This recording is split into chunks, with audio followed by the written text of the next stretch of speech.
voilà, ils ont une grande équipe, ils ont un grand effectif. Voilà, ils ont une équipe qui est bâtie pour gagner la Champions League. Nous, comme je l'ai dit en début de saison, à ma première conférence de presse de Champions League, qu'on allait faire notre maximum. Notre maximum, c'est ça, c'est la vérité.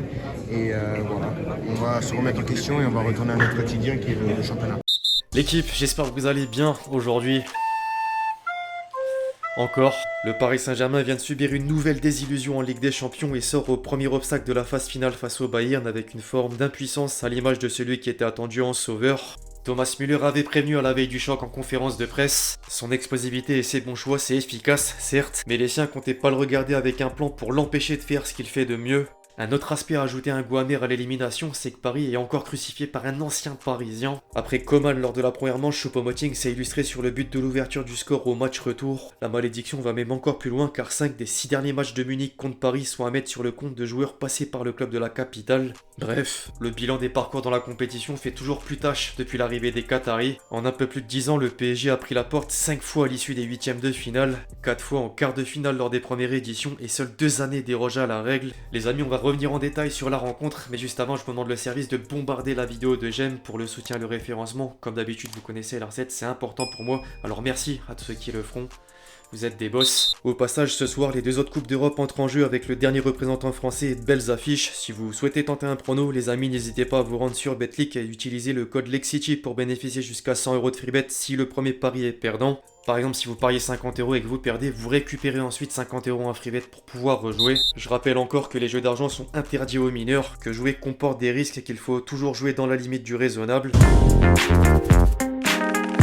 La tradition veut qu'au lendemain d'un nouveau revers du PSG ancien, la presse du pays et en particulier de l'équipe dévoile une édition qui restera gravée. Après plusieurs titres en lien avec les humiliations au cours des années précédentes, le journal a maintenant vu un Paris sans génie. Le duo Messi-Mbappé complètement muselé, le Paris Saint-Germain est redevenu une équipe ordinaire et cette élimination marque l'échec de tout un club dont la direction. Le Parisien s'est contenté d'un encart à l'image des médias allemands, même si le contraste est sans appel. Bild écrit en parallèle que le Bayern fait fuir Messi de la Coupe d'Europe, tandis que le magazine Kicker réserve une première page avec une touche de français dans les lignes pour féliciter les Bavarois. L'événement retentit jusqu'à l'étranger et notamment en Espagne où les quotidiens catalans comme Madrilène exultent devant la nouvelle déroute parisienne. Sport met en avant les 2 stars inoffensives avant de constater que le PSG est le protagoniste d'un autre projet raté sur la scène européenne. Le Mundo Deportivo utilise même le terme de fiasco pour évoquer la performance des Parisiens illustrée par Mbappé. Le Français apparaît aussi en grand sur la couverture du confrère Marca qui lance les rumeurs de transfert au Real.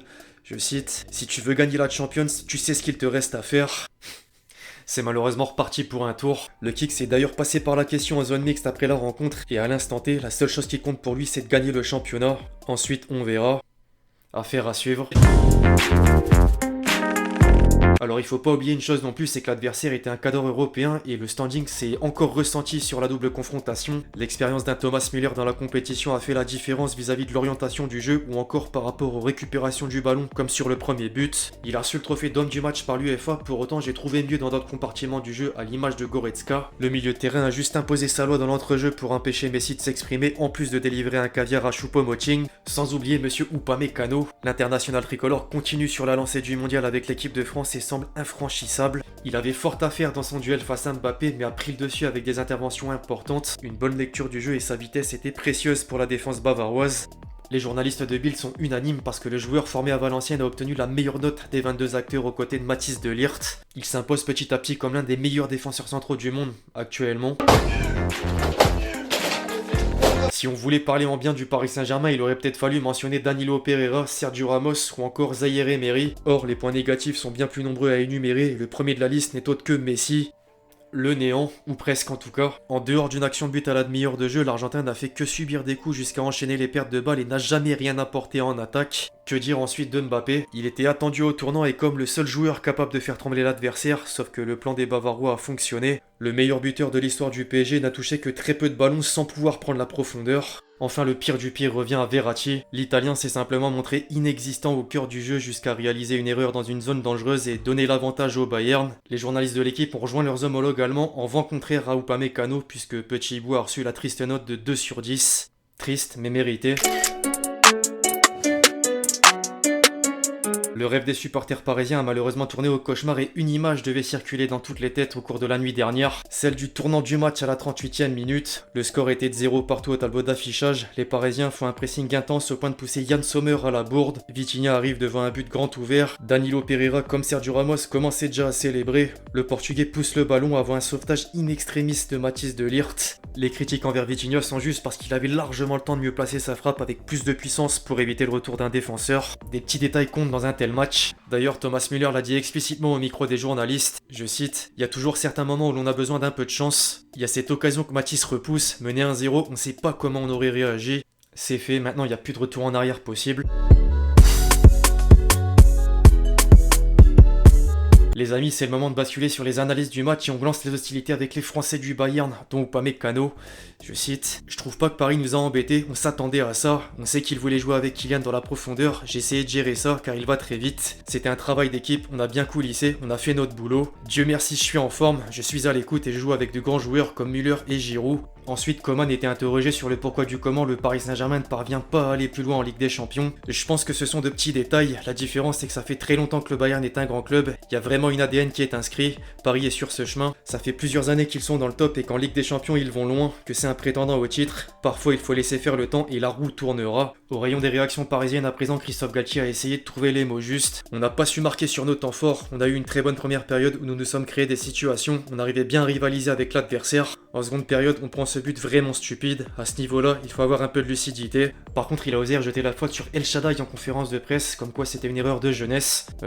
Culotté pour le coup, sachant que Verratti perd le ballon. Évidemment qu'on subissait la pression du Bayern Munich, on le savait, il faut pas avoir honte de jouer long pour casser ce pressing. Je sais pas si c'est une leçon qu'il faut retenir, mais c'est une frustration, une déception. Si nous avions eu le bonheur d'ouvrir le score, sûrement que le match aurait été différent.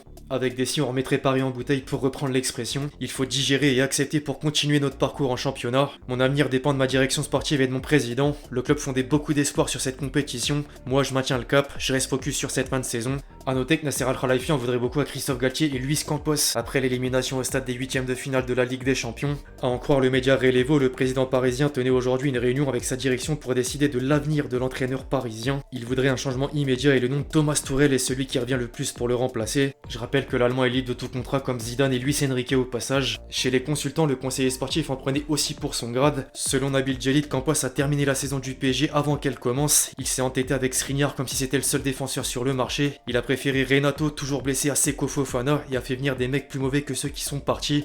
Ruiz, Soler, entre autres. Pour autant, c'est pas celui qui a sorti la sulfateuse. Non, non. Quand tu es supporter du PSG et que tu encaisses tout ça, tu exploses. On débriefe plus qu'une défaite ce soir. On débriefe un club qui est devenu la honte de l'Europe. Sans surprise, Riolo a pas eu peur de dire les termes. Mais qui a fait ce vestiaire? Qui a viré Paredes et Gay pour Fabien Ruiz et Crème Solaire? Crème solaire, il a dit. Et qui a ramené le meilleur milieu du monde, Vitinha. Le mec, il est même pas allé à la Coupe du Monde tellement c'est une pipe. C'est pas tout. En début de saison, Mbappé avait dit à la fin du mercato, avec ce groupe-là, on ira nulle part en Ligue des Champions. Il disait ça en off. Le coup de gueule s'est poursuivi avec d'autres noms et des termes toujours plus forts. Christophe Galtier, il va falloir parler de lui parce qu'il va prendre la porte. Il sort pas Verratti parce que des joueurs ont des statuts. Il fait rien, il accompagne les joueurs, il met les plots à l'entraînement et il enfile sa doudoune. Là c'est bon, il était parti en roue libre. Je sais même pas s'il arrive à choisir entre un pain au chocolat et un croissant au petit déjeuner. S'il peut avoir la lucidité de s'en aller très vite, il part. Il prend la doudoune, il prend les survêtements, ça lui fera des souvenirs. Quand on disait qu'au début de la saison il est passé de Kiabi à Gucci, bah c'est ça en fait.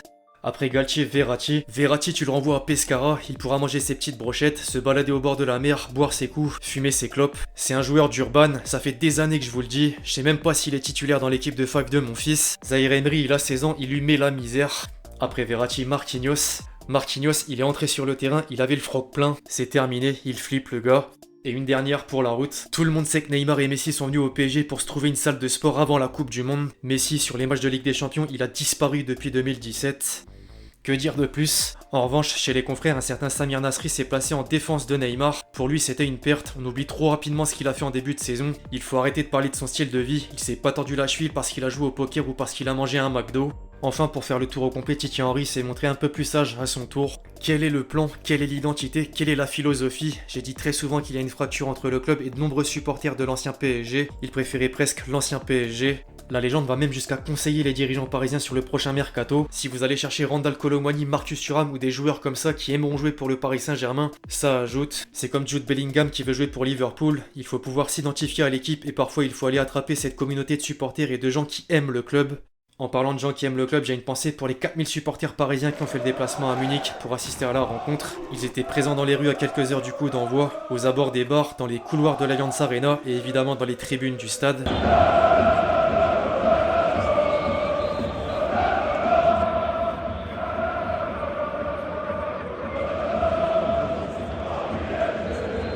En parallèle, les supporters bavarois étaient forcément plus nombreux à domicile et ont d'ailleurs répondu au tifo arboré par le Parc des Princes lors du match aller avec un message sur une banderole. Notre boucher abat le bras long du Qatar. Sans faire de favoritisme, je crois qu'ils ont oublié un petit détail. L'un des sponsors du Bayern est Qatar Airways, justement. Le logo de la compagnie apparaît carrément sur la manche gauche du maillot. C'est pas la même chose qu'un sponsor maillot, mais quand même. Avant de clôturer la vidéo les amis, comme toujours, je fais un petit tour sur le réseau l'Oiseau Bleu. Le chambrage était encore omniprésent sur Twitter à l'image du compte US du Bayern. Ensuite, les Marseillais se sont joints au jeu. Étant fan de l'Olympique de Marseille, je me suis régalé. La fameuse réaction au micro de téléfoot qui réapparaît dans l'autre sens. Pourquoi t'as pas allumé la cage? La mention de Vitinha. Pourquoi? J'en parlais dans le fait de match. De Ligt quand Vitinha pensait avoir marqué, pour être parfaitement en lien avec l'actualité. Vitinha dans le vestiaire de Paris à la pause. Les regards sont tous tournés vers le même homme. Vitinha devant le but. Zach Nani à l'Eleven All-Star. De Ligt, blond aux yeux bleus, vient de sauver l'Allemagne des Français. La blague bien sombre comme d'habitude. Le PSG qui va sortir une énorme erreur de Verratti. Daniel Riolo ce soir de 23h à minuit et demi. Les fameuses mèches blondes de Ronaldo synonymes de masterclass en Ligue des Champions. Enfin un dernier pour la route en conclusion. Ça va être rumeur Mbappé au Real. Nasser interview où il va encore faire le mafieux. Nouveau coach avec qui il faudra pas rigoler. Arrivée libre de 2-3 joueurs espagnols. On va bomber après 2 bons matchs en août. On va ressortir en 8ème. Il y a du pessimisme mais en même temps je peux comprendre avec les années. Enfin bref les amis, c'est tout ce que j'avais à dire après l'élimination du Paris Saint-Germain en 8ème de finale de la Ligue des Champions. J'espère que la vidéo vous a plu, je compte sur vous si c'est le cas pour bombarder la vidéo de j'aime, comme d'habitude. N'hésitez pas à me donner votre ressenti dans les commentaires, tant sur le match que sur la vidéo. Puis d'ici là, on se retrouve très vite sur la chaîne pour de nouvelles vidéos. C'était Lexti. Ciao ciao.